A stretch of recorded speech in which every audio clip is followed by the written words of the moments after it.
Kalau mengkritisi tanpa solusi itu juga tidak baik. Kalau berani mengkritisi harus berani menawarkan solusi. Masalah solusinya diterima atau tidak itu kan urusan lain gitu. Karena kalau hanya sekedar mengkritisi ya nggak usah kuliah juga bisa kan begitu. Nah, ketika aku ngomong begitu, Mbak, ada sosok bapak-bapak langsung sumbu pendek, langsung marah-marah begini begini begini begini begitu. Ya namanya aku ini kan bukan dalam kondisi forum debat, ini forum kajian. Ya aku ingat apa yang disampaikan oleh ketua dakwahku, Dr. Suryadi bilang, ketika ada orang sedang berlari kencang, jangan kamu hambat di tengah, mesti dia jungkel. Biarkan saja, nanti kalau dia sudah selesai larinya, sudah capek, baru kamu deketin. Gitu. Aku ingat itu. Ketika ngamuk ini, Mustami ini ngamuk ketika aku berkomentar tentang depak seperti itu. Ya ngamuk. Jadi bagi dia depak itu 100% benar gitu loh terjemahannya itu. Ya aku diam aja. Setelah dia luruh dingin, baru aku sampaikan begini Kang Mas, Kang Mas dari mana? Ternyata dia orang Depak gitu loh. Ketika aku mengkritisi Depak, dia nggak terima. Kan aku nggak tahu orang aku diundang kan siapa-siapa mustaminya. Ternyata di situ ada salah satu orang Depak dan itu dia. Makanya dia nggak terima. Gini Kang Mas, coba sekarang kita lihat saja ya. Aku mengkritisi itu tetap dengan solusi Kang Mas. Nanti jenengan mau terima solusiku atau enggak tuh enggak ada masalah ya. Coba kita lihat, ini kita nggak usah jauh-jauh ke dalam. Buka aja surat Al-Baqarah ayat yang kedua. Sama-sama kita buka. Terus apa terjemahannya? Ya. Apa terjemahannya, Kang Mas? Kitab apa di situ? Zalikal kitabu la raiba fihi hudan lil muttaqin. Mutakin. Terus terjemahannya apa? Apa Kang Mas Depak? Terus sama-sama kita baca di situ. Ternyata di situ terjemahannya adalah kitab ini. Kitab ini. Kitab ini. Coba kita lari ke original teksnya Kang Mas. Yang namanya Al-Quran itu ada dalam edisi Lisanul Arabian. Terjemahan kitab suci itu bukan kitab suci. Itu bisa kita revisi sehari 1000 kali monggo. Ya. Jadi terjemahan kitab suci bukan kitab suci. Terjemahan Al-Quran itu bukan Al-Quran. Yang Al-Quran itu adalah edisi originalnya. Sekarang kita kembalikan ke original teksnya mengatakan apa? Zalika. Bukan hada. Kenapa diterjemahkan kok ini, kok tidak itu? Gitu loh. Akhirnya dia terdiam. Terima kasih. Dan dia bisa terima, maka saya menawarkan seharusnya kitab itu. Bukan kitab ini. Nah itu Kang Mas ada aja. Kemarin kita sudah membicarakan metodologi penerjemahan itu ada dua. Ada yang eksegese, ada yang eisegese. Kita menundukkan teks atau kita ditundukkan teks. Seharusnya kita ditundukkan teks. Kita tunduk terhadap teks, bukan kita menundukkan teks. Kalau kita menundukkan teks, teks itu sudah kita terjemahkan sesuai mau kita. Tapi kalau kita tunduk terhadap teks, itu namanya eisegese, bukan itu namanya exegese, ya, bukan eisegese, ya. Yang benar begitu. Kita tunduk terhadap teks, jangan teks kita tundukkan. Nah di sini jelas kok ya, zalika itu adalah itu. Kalau hada itu ini. Di sini kita tidak pakai hada, pakai zalika kita. Kenapa kok diterjemahkan ini? Gitu. Akhirnya dia terdiam. Terus dia sepertinya bisa menerima tanpa paksaan usulanku dan kami jadi teman. Akhirnya setelah kajian saling rangkulan, jadi teman, jadi bersahabat. Begitu seharusnya membicarakan perbedaan. Terima kasih Abah. Matur nuwun untuk semuanya. Monggo saya kembalikan ke moderat. Matur nuwun Kang Adiana. Iya, terima kasih kepada Gus Betik atau Pak Subandi T. Sukoco. Kalau nanti ini lihat di YouTube-nya ya. Bang Sukron, Assalamualaikum Mas Sukron. dan syukur Khalid. Wassalamualaikum warahmatullahi wabarakatuh. Mau menambahkan atau menanggapi, monggo silakan. Assalamualaikum Bang Abdul Jalil. Itu Subandi tadi itu Islam atau non Islam? Siapa? Yang menerangkan tadi Pak Subandi T. Sukoco. Islam, ini Islam. Oh, alhamdulillah. Ya. Monggo. Mau menambahi, menanggapi atau gimana? Enggak, ini sekedar sedikit mengklarifikasi mungkin ya. Mungkin ini saya jujur ini saya tertarik pada pemaparan Subandi tadi. Jadi pemaparan beliau itu sangat cocok untuk saya. Mungkin yang perlu ditambahkan sedikit bahwa sebenarnya kalau bahasa Al-Quran tadi, bahasa firman tadi itu memang seperti yang beliau katakan. Beliau hanya memaparkan bahwa kata perkatanya bahwa ya ada ini. Kalau bahasa di pondok itu mungkin bahasa nahwu sorof. Jadi kalau di Al-Quran itu sangat tertata, makanya nggak ada kesalahan sedikit pun di dalam Al-Quran. Karena apa? Memang benar-benar tertata.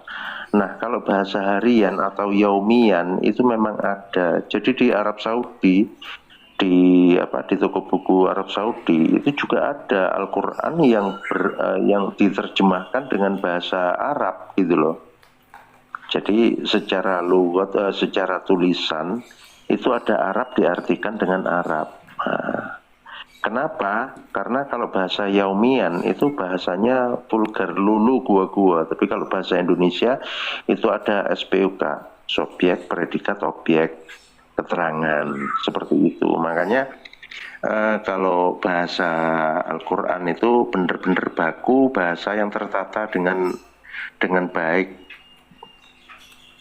Saya juga sependapat kalau bahasa yang benar-benar firman dari Allah atau Taurat, Zabur, Injil itu benar-benar ada, dan mereka satu bagi keyakinan umat Islam wajib meyakini juga bahwa itu benar-benar dari Allah. Akan tetapi mungkin lebih tepatnya bagi ini pemahaman saya ya, seperti Taurat, Injil itu diutus memang untuk bani-bani mereka gitu loh. Akan tetapi Islam itu ditutup secara kafah atau secara sempurna itu oleh Nabi Muhammad. Memang yang sengaja diutus oleh Allah sebagai Nabi terakhir, Nabi penyempurna gitu. Mungkin kalau ada yang lalu gini Bang, kalau gini kan ada mohon maaf ya. ya. Lalu ketika ada apa tuh ayat yang mengatakan Ayat 2, Bang. ya wa ma yursilu mursalina illa bilisan qaumin. Itu maksudnya kalau bahasa Quran ini bahasa Quran ini sesuainya waktu itu dengan bahasa orang Mekah, yaitu Bani Quraisy ya Bang ya. Nah, dengan perkembangan zamannya maka bahasa itu kan selalu berevolusi ya, evolusi, naik turun nambah dengan logat-logat dan bahasa-bahasa tambahan gitu. Apa ke situ maksudnya Bang? Kurang lebihnya begini loh ya. Jadi kalau bahasa Al-Quran karena itu sifatnya firman Allah itu lebih baku. Jadi nahwu sorofnya itu pasti 100% benar. Akan tetapi Bani Quraisy itu tidak seperti itu. Jadi ada logat-logat yang tidak nahwu sorof. Jadi seperti bahasa makan misalnya yakul gitu, akul, takul gitu. Itu kalau mereka bilang kal itu cukup. Jadi ada bahasa-bahasa yang tatanannya nahwu sorofnya itu enggak tertata seperti Al-Quran gitu loh. Cuman kebanyakan bahasanya itu sama, kata dasarnya itu sama, cuman pengucapannya beda. Dan ya kalau dibilang itu adalah bahasa Al-Quran bahasa Quraisy itu juga enggak tepat juga gitu loh. kenapa kok bahasa Arab ini kok lebih identik ke kaum Quraisy? Karena dulu ya sejarahnya itu memang Islam itu kan diturunkan untuk kaum di kaum Quraisy, bukan untuk kaum Quraisy, di kaum Quraisy. Karena di kaum Quraisy itu Allah meyakini bahwa di situ masa jahiliyah itu benar-benar nanti yang mewakili kompleksitas semua masalah yang ada di dunia. Hampir semua itu kompleks di situ, di mana kaum Gai dilegitimasi, di mana ada kaum Islam munafik, ada sahabat antar sahabat berseteru, ada perbedaan aliran, ada ini ada itu, semua kompleks di kaum Quraisy itu. Maka Nabi Rasulullah diturunkan di situ seperti itu. Yang Abah sampaikan tadi Ibrahim ayat 4 ya, Bah ya? Nggak tahu juga saya. Yang Rasul diutus mengikuti bahasa kaumnya gitu. Iya. Oh ya, Ibrahim ayat 4 itu. Oh itu ya, alhamdulillah saya jadi. Itu kalau Rasul mungkin bisa jadi kalau Rasul, tapi kalau Al-Quran beda. Jadi bahasa sabda dengan bahasa Al-Quran itu beda. Makanya kalau sabda Rasulullah itu jatuhnya ke hati itu tidak kenal nahwu secara detail Quran itu Bang. Iya. Kalau saya punya gini, Bah, punya pemikiran gini, Bah, apa ya? Itu kan Rasul diutus mengikuti bahasa kaumnya. Kenapa pewahyuan itu harus lewat Rasul? Ya karena saya pahami bahasa wahyu itu pasti bahasa yang unik gitu ya. Bahasa yang mungkin bukan bahasa manusia. Jadi memang perlu manusia pilihan sebagai perantara nanti untuk mengejawantahkan. Kalau tidak dipilihkan Rasul yang sesuai bahasa kaumnya, nanti kaum itu kebingungan itu membaca menerima wahyu langsung ke kaumnya lewat Rasul. Rasulnya itulah yang harus sesuai bahasa kaumnya, mengejawantahkan nanti dengan bahasa kaumnya gitu. Kalau saya begitu cara berpikirnya, Bah. Siap. Memang benar ya. Jadi makanya para sahabat itu selalu menanyakan maksudnya apa. Itulah perbedaannya antara bahasa wahyu dengan bahasa dialek ham ya, atau dialek umum. Nah itu ya bahasa pasaran. Kalau orang pondok bilang gitu, orang Arab itu bahasanya bahasa pasaran, bukan bahasa Quran. Gitu. Makanya sebenarnya gini ya, Mbak ya, Al-Quran itu walaupun original teksnya dengan satu bahasa wahyu itu, tapi saya yakin dia meliputi seluruh bahasa manusia yang ada di muka bumi ini. Jadi walaupun Al-Quran itu sudah diterjemahkan, kalau penterjemahan itu menggunakan diksi kata yang pas, tetap enak, Bah. Bahasanya jadi tetap enak. Dan dipahami pun kalau dengan metode-metode yang benar, walau pakai bahasa terjemahan, karena ini wahyu sifatnya, itu saya yakin juga akan menemukan pemahaman yang mendekati objektif lah kayak gitu. Karena bahasa wahyu ini bahasa yang meliputi seluruh bahasa manusia kayak gitu. Betul, kalau bahasa wahyu itu, kalau menurut saya itu adalah bahasa baku.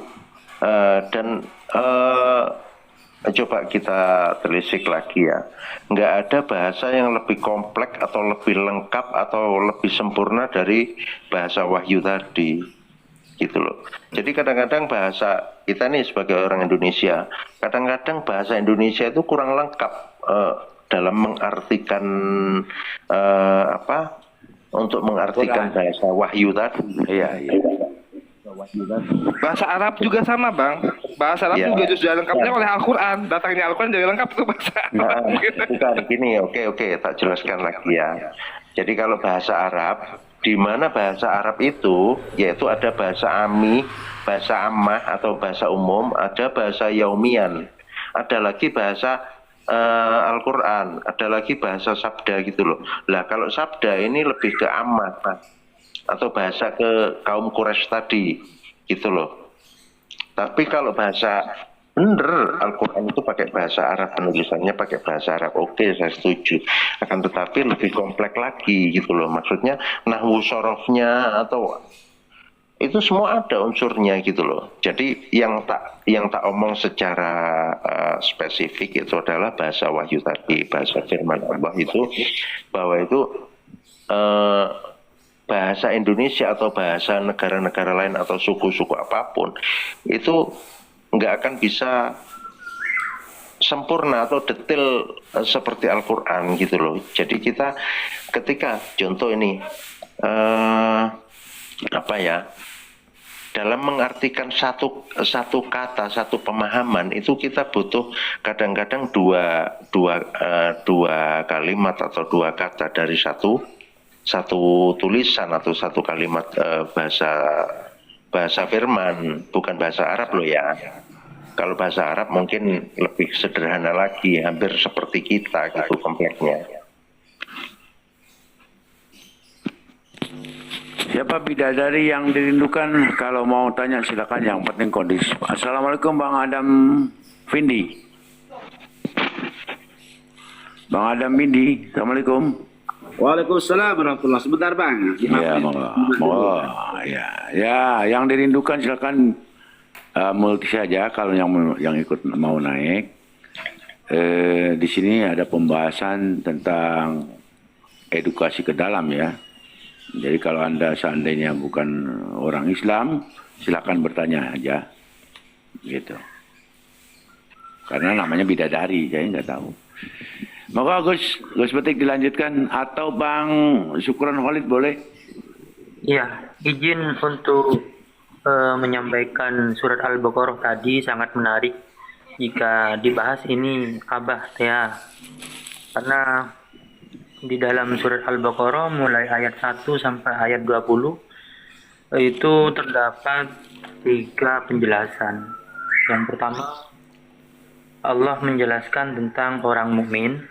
Lalu yang ayat ke-8 itu tentang orang munafik.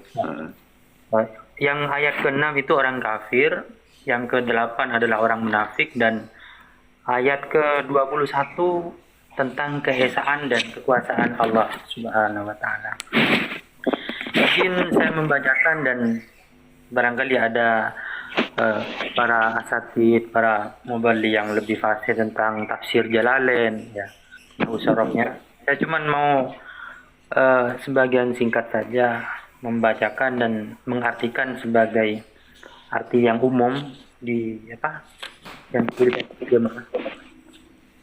Kalau pakai tafsir Jalalain kan terlalu rumit ya. Yang pertama, Bismillahirrahmanirrahim. Yang ayat kedua itu zalikal kitabu la raiba fihi lil muttaqin. Betul sekali katanya Abang Subandi tadi. Kitab Al-Qur'an bukan itu lagi, tapi perlu garis bawahi adalah ini. Kitab Al-Qur'an ini tidak ada keraguan padanya. Petunjuk bagi mereka yang bertakwa. Nah, ini sudah jelas bahwa bagi orang yang bertakwa. Jadi yang mendapatkan petunjuk adalah yang pertama adalah iman, yang kedua baru bertakwa. Seperti itu. Itu nafsir dari tafsir apa, Bang? Tafsir umum aja melalui MUI ya, bukan tafsir Jalalainnya ya. Oh, ya monggo. Lalu dilanjutkan ayat yang kedua, alladzina yu'minuna bil ghaibi wa yuqimunas sholata wa mimma razaqnahum yunfikun. Yaitu mereka yang beriman kepada yang gaib. Artinya yang maha gaib, yang tidak terlihat, yaitu hari kiamat, malaikat-malaikatnya, dan tentunya Allah. Yang mendirikan sholat, nah, yang mendirikan sholat ini, dan menafkahkan sebagian rezeki yang kami anugerahkan kepada mereka. Artinya ketika kita punya keluarga berarti wajibnya tadi untuk menafkahi itu. Kesimpulannya. Lalu dilanjutkan ayat keempat, walladzina yu'minuna bima unzila ilaika wa ma unzila min qablik wa bil akhirati hum yuqinun.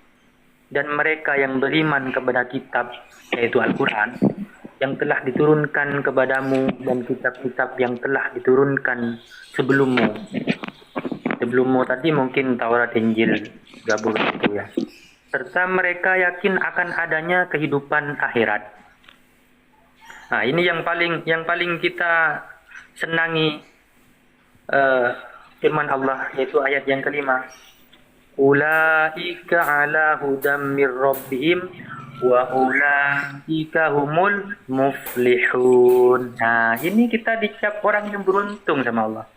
Yang artinya mereka itulah yang tetap mendapat petunjuk dari Tuhannya, dan merekalah orang-orang yang beruntung. Nah, jadi kalau sudah punya dua syarat tadi, yaitu iman dan takwa, sama Allah langsung dicap orang yang beruntung. Allahumma shalli ala Muhammad. Ayat yang ke-6 kita lanjutkan. Innal ladzina kafaru sawa'un 'alaihim anzartahum am lam tunzirhum la yu'minun. Nah, ini tentang penjelasan orang kafir. Sesungguhnya orang-orang kafir sama saja bagi mereka kamu beri peringatan atau tidak kamu beri peringatan, karena mereka tidak juga akan beriman. Jadi intinya sia-sia. Ketika orang sudah kafir, kalau tanpa atas kehendak Allah belum mendapatkan hidayah, maka kita akan percuma berkata atau berdebat dengan mereka orang kafir. Seperti itu ya. Lalu saya singkat langsung ayat ke-8 tentang orang munafik, yang bunyinya wa minan nasi may yaqulu amanna billahi wa bil yaumil akhir wa ma hum bimu'minin.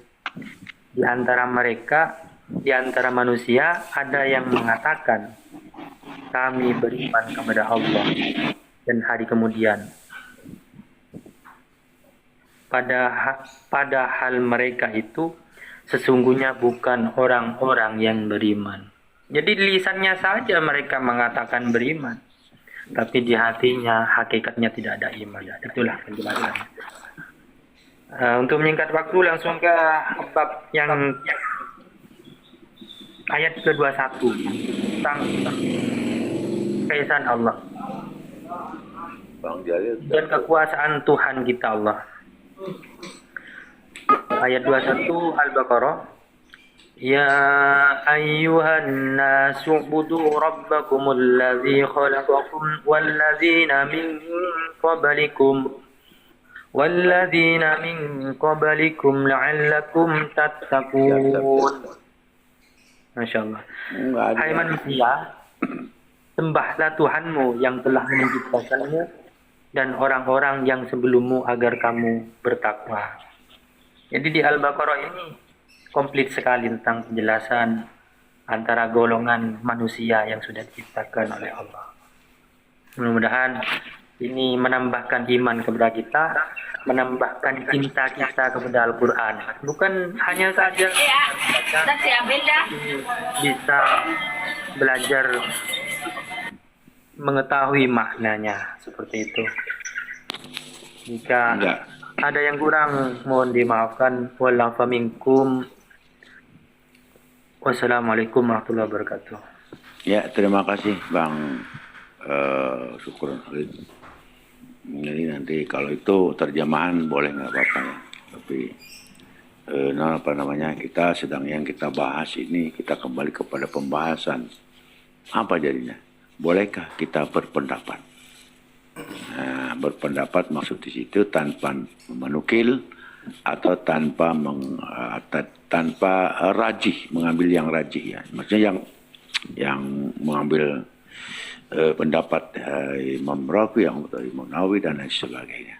Bolehkah kita pendapat?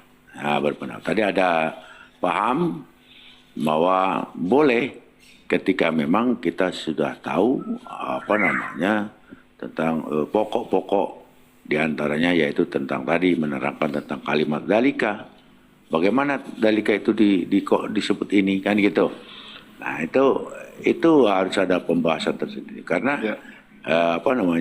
orang-orang mujtahid, beliau ulama-ulama mujtahid atau ulama-ulama mufasir itu, untuk menjadi mufasir itu bisa menasrifkan semua yang ada di Al-Quran. Jadi nanti dengan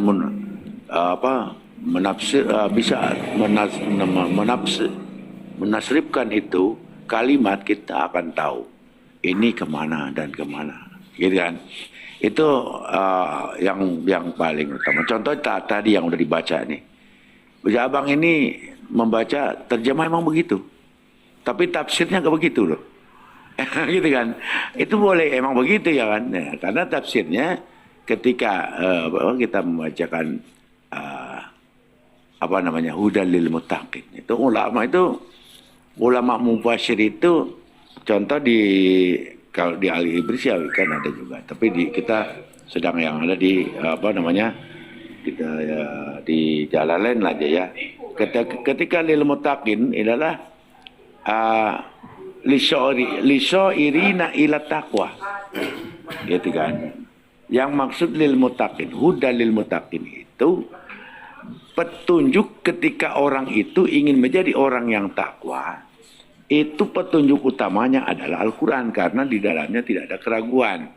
Apa itu? Yaitu yang dibacakan oleh Muhammad SAW.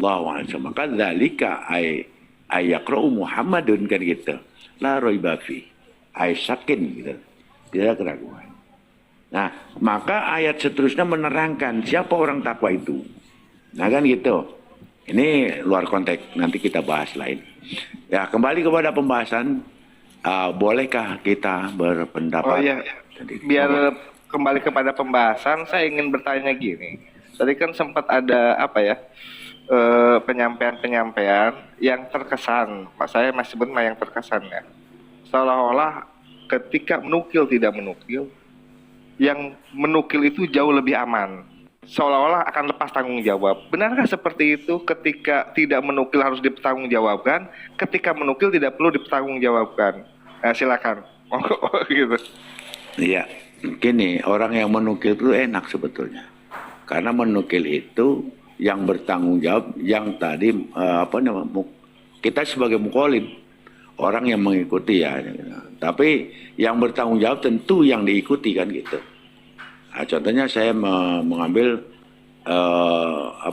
nukil bahasan atau pembicaraan atau narasi dari Gus Betik dah, atau Prof Muhlis atau Bang Ahmad. Nah, maka saya hanya menyampaikan dari apa yang pendapat Kang Prof Muhlis. Saya tidak bertanggung jawab dengan narasi itu kan gitu. Tapi ketika saya mentafsirkan apa yang disampaikan Prof Muhlis tadi, maka yang saya bertanggung jawabkan ada penafsiran saya lagi nantinya gitu. Itu sebetulnya, maka emang aman.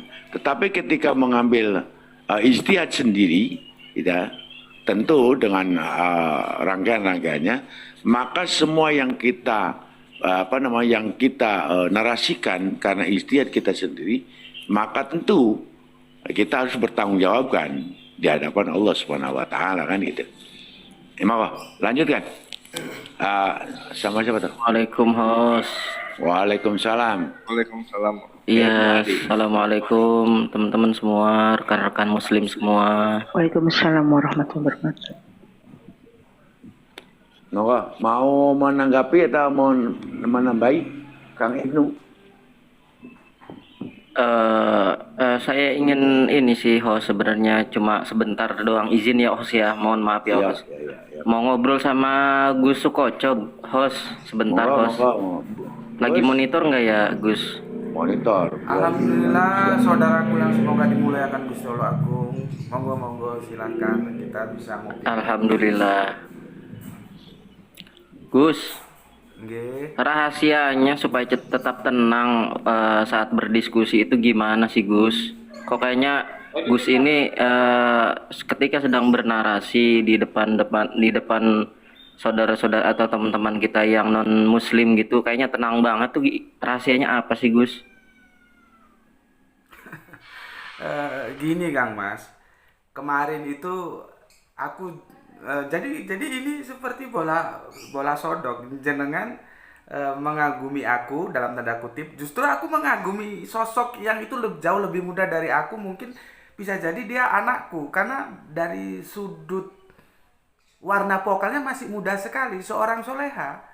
Kemarin Abah kan aku sempat cerita yang namanya Sela, yang aku minta tolong Mbak dia diundang di sini. Jadi gini kemarin, ya, ada komal mereka, si Sela ini masuk ke komal mereka, ya. Sela ini soleha kita dikeroyok habis-habisan, bahkan Nabi kita Allah dihujat habis-habisan. Tapi subhanallah Sela itu sangat tenang sekali menghadapinya dan tidak membalas hujatan mereka dengan hujatan. Ya, dipotong, dijelaskan, dia tenang sekali. Justru aku mengagumi dia, maka aku minta, karena aku juga gaptek ya, nggak pinter bagaimana cara ngundang orang yang aku nggak tahu caranya itu, nanti biar abal. Karena aku kemarin sempat usul supaya Sela itu kita undang ke komal kita untuk diskusi bareng. Dia dengan tenang sekali Kang Mas, subhanallah, aku sampai benar-benar merinding menceritakan itu. Bagaimana dia dikeroyok dan hujatan bertubi-tubi. Dia dalam kondisi yang sangat tenang. Bahkan aku ngomong kepada Abah Tea dan teman-teman komal di sini, kalau gue nggak bisa begitu, bagaimanapun gue ini orang anak jalanan, gue ini besar di jalanan, ngaji di jalanan. Pada kondisi tertentu, sikap jalanannya itu sikap original mesti keluar. Jadi ketika gue berdebat dengan mereka, sudah sampai pada taraf-taraf penghujatan, mending gue menghindari alias gue turun. Gue nggak ada urusan mau dibilang kalah, mau dibilang menang, karena parameter gue kalah menang itu parameter gue abad ke-1. Sekarang parameter gue adalah benar salah. Nggak apa-apa dibilang mundur kalah, nggak apa-apa, gue nggak ada urusan. Karena parameter gue sudah meningkat dari yang menang kalah menjadi benar salah. Yang benar kita ambil, yang salah kita buang gitu. Jadi untuk menghindari hal-hal seperti itu biasanya aku turun. Nggak mau. Karena aku takut nanti karakter asliku keluar dan aku ngamuk, menjadi tidak terkontrol karena dihujat dan diserang seperti itu, kan jadi nggak baik. Jadi aku mending ngalah, mending aku yang turun begitu. Kecuali dia bisa berdiskusi secara intelektual, ya, secara terhormat, sepakat untuk tidak sepakat, monggo. Kalau enggak aku mending aku yang ngalah, turun gitu. Nah, sekarang ucuk-ucuk ada Kang Mas Ibnu yang menanyakan hal itu kepadaku. Padahal aku mengagumi Sela, gitu ya. Jadi gini Kang Mas, ya, semua itu nggak bisa Kang Mas. Semua itu perlu proses. Dulu aku temperamental, apalagi aku kan di jalanan Kang Mas. Ya. Orang jalanan itu, makanya aku lebih dekat kepada sosok sahabat Umar. Ngomong itu belak-belakan. Gitu. Kadang-kadang menurut saudara-saudara kita yang halus-halusan itu nggak kurang hormat, kurang santun gitu. Makanya kalau aku di komunitas pondok-pondok itu aku sangat hati-hati. Apa aku ngomong apa diem gitu. Karena aku ngomongnya belak-belakan gitu. Aku ini temperamental. Dulu aku mengalami fase-fase temperamental ketika diskusi. Cuman kan aku belajar comparative religion itu kan sekitar tahun awal-awal 2005 Mas. Memang pada dasarnya aku memang suka komparasi religion. Maka aku harus belajar ke sumber aslinya, maka aku harus baca Bible. Dan itu kan tidak disalahkan. Sahabat Umar pernah dilarang oleh Kanjeng Nabi baca Bible. Pernah dilarang memang. Tapi jangan digunakan dalil itu untuk melarang kita belajar Bible. Karena apa? Sahabat Zaid justru diperintahkan oleh Kanjeng Nabi untuk belajar bahasa Ibrani. Gitu loh. Maka di sini kita harus tahu kenapa sahabat Umar dilarang, tapi justru sahabat Zaid diperintahkan. Karena dua sahabat ini mempunyai latar belakang yang berbeda. Begitu loh. Kanjeng Nabi tidak mau sahabat Umar nanti kembali ke masa lalunya justru. Gitu loh. Kalau sahabat Zaid kan relatif aman, maka dia diperintahkan untuk belajar bahasa Ibrani. Lah apa gunanya belajar bahasa Ibrani kalau tidak untuk belajar tentang apa yang mereka pahami, kan begitu. Sehingga dengan pemahaman itu terjadi proses-proses dialogis. Lah begitu juga aku, supaya aku bisa berdialog ya dengan mereka, ya aku harus belajar apa yang mereka pegangi menjadi sebuah kebenaran, yaitu Bible. Aku belajar. Aktualisasi di lapangan berproses Mas. Aku nggak seperti sekarang ini, enggak gitu, berproses. Jadi kalau aku bilang bagaimana Gus Beti caranya begitu, aku nggak bisa menguraikan Mas. Itu pengalaman perjalanan dari mulai 2005 sampai sekarang itu aku belajar terus dan Alhamdulillah sekarang aku tidak mengatakan aku sudah bisa totalitas sabar, enggak, tapi aku cenderung tidak temperamental seperti dulu. Itu belajar psikologis. Yang kedua, belajar teoritis. Jadi kalau kita mau maju ke medan perdebatan, pertama teorinya kita harus pelajari, ilmunya kita pelajari. Kalau kristologi ya kristologi. Yang kedua, psikologis kita harus kita siapkan gitu. Jadi nanti biarin penonton yang, kan nanti yang menilai juga penonton. Mana yang akademis, mana enggak, mana yang sakarpe dewe, mana yang enggak, mana yang terhormat, mana yang penghujat. Itu biarin saja penonton. Kita enggak perlu mendeklarasikan begini, nanti penonton tahu sendiri kok gitu. Jadi aku kira aku nggak bisa menjawab, Mas. Jawabanku cuman pengalaman dan kita berpegang kepada perintah Kanjeng Nabi. Kanjeng Nabi kan, janganlah engkau berdebat dengan ahli kitab kecuali dengan cara yang paling baik. Kan kita diperintahkan dengan cara yang baik begitu. Sebetulnya sama kalau kita buka di suratnya Petrus ya, apabila engkau dimintai pertanggungjawaban tentang Yesus Kristus, maka berilah pertanggungjawaban tetapi dengan lemah lembut. Nah, sama toh? Maka kalau kita sama-sama, Islam memegang Al-Quran, ya, Kristen memegang Alkitabnya, kita berdialog, maka tidak ada hujatan. Diskusi itu menjadi terhormat. Nanti mustami ya silahkan mau pilih yang mana. Mau tetap Islam monggo, tetap Kristen monggo, mau murtad monggo, mau bersahadat monggo. Karena nggak ada paksaan. Tetapi itu dilakukan dalam forum yang terhormat. Nggak seperti sekarang, itu babak belur semua. Makanya aku kadang-kadang sampai sungkan, Mas. Aku maunya kan berkeliling dari satu kolom ke kolom yang lain. Kadang-kadang dicolek gitu loh. Kalau aku belum kenal yang punya kolom nggak apa-apa, aku tolak. Kalau sudah kenal tuh agak repot. Padahal aku nggak menikmati diskusi itu. Aku nggak nikmat, Mas. Diskusi sudah saling celah. Apa? Kita ini mau cari pengetahuan. Kalau sudah sekedar mencela, itu orang di pasar juga bisa. Makelar tiket, ya calo base itu juga bisa. Kalau sudah nggak perlu ilmu gitu. Lah untuk apa gitu. Makanya tadi kan sebelum ini ya, bagaimana mereka mencela Kanjeng Nabi dengan tuduhan yang sangat tidak nyaman kita dengar. Ya, makanya tadi awal ini, Mas, aku sebetulnya ngajak saudara-saudaraku untuk kita membahas Al-Quran surat At-Tahrim ayat yang pertama. Karena itu sudah di-framing oleh mereka, Kanjeng Nabi berzina dengan Maria Kipti di tempat tidurnya Hafsah, ketahuan Hafsah. Coba sampai seperti itunya. Dan itu hujatan-hujatan penuh di sana. Padahal itu kan tidak ada tertulis kalau kita harus tunduk terhadap teks. Kenapa terjadi peristiwa itu?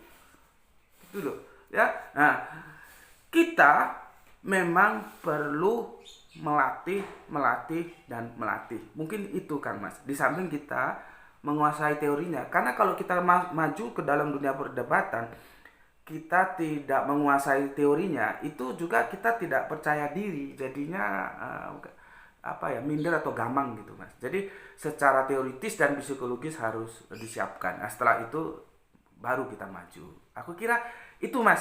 Mungkin juga kurang jelas ya, karena ini pengalaman hidup jadi sulit untuk disampaikan dalam bentuk bahasa. Seperti jenengan Gus Betik, manis itu seperti apa? Aku nggak bisa jelaskan seperti apa sebelum kamu sendiri minum si manis itu sendiri. Kira-kira begitu, Kang Mas, kurang lebihnya. Mohon dipersori kalau tidak memuaskan. Monggo, Kang Mas. Iya, host. Belajar dari Gus Sukoco ini kan, kemarin beberapa hari yang lalu kan saya pernah mempraktikkan gitu kan. Coba untuk tenang, coba untuk bernarasi dengan teratur. Tapi memang ujung-ujung ke bawah perasaan gitu, Gus. Tetap ke bawah perasaan. Karena memang ada beberapa pertanyaan-pertanyaan memang yang agak menyinggung kepada Rasulullah dan Allah juga gitu, Gus. Jadi kayak rasa baper itu keluar lagi gitu, Gus. Coba saya tahan-tahan dengan narasi yang tenang, dengan narasi yang teratur, tetap aja keluar gitu, Gus. Itu aduh sulit deh, Gus. Gimana tuh, Gus, ya menyikapinya ya, Gus, ya? Gini, Bang, kadang-kadang di Komal ini, nanti dulu, Gus. Di Komal ini kadang-kadang begini, kita juga jangan sampai terjebak ya. Ada seorang, mungkin orang itu murtad atau Syiah atau liberal. Dia itu sengaja masuk ke Komal-Komal Kristen memberi ruang orang-orang Kristen untuk menghujat, jangan sampai monolog. Ada yang begitu, Gus. Nah, ini juga harus kita antisipasi, ya kan? Nah, karena apa? Karena di dalam medsos itu semua kemungkinan bisa terjadi. Karena seandainya kita yang dihina, itu mungkin kita nggak akan bereaksi. Ya kan? Tetapi ketika kita mendengar Rasulullah dihina, Allah dihina, agama kita dihina, terus kita tidak bisa mengkanter dengan dalil dan karena kekurangan narasi atau literasi kita, itu sebetulnya kita tuh sedang membiarkan mereka untuk menghujat, menghina itu Allah dan Rasulnya.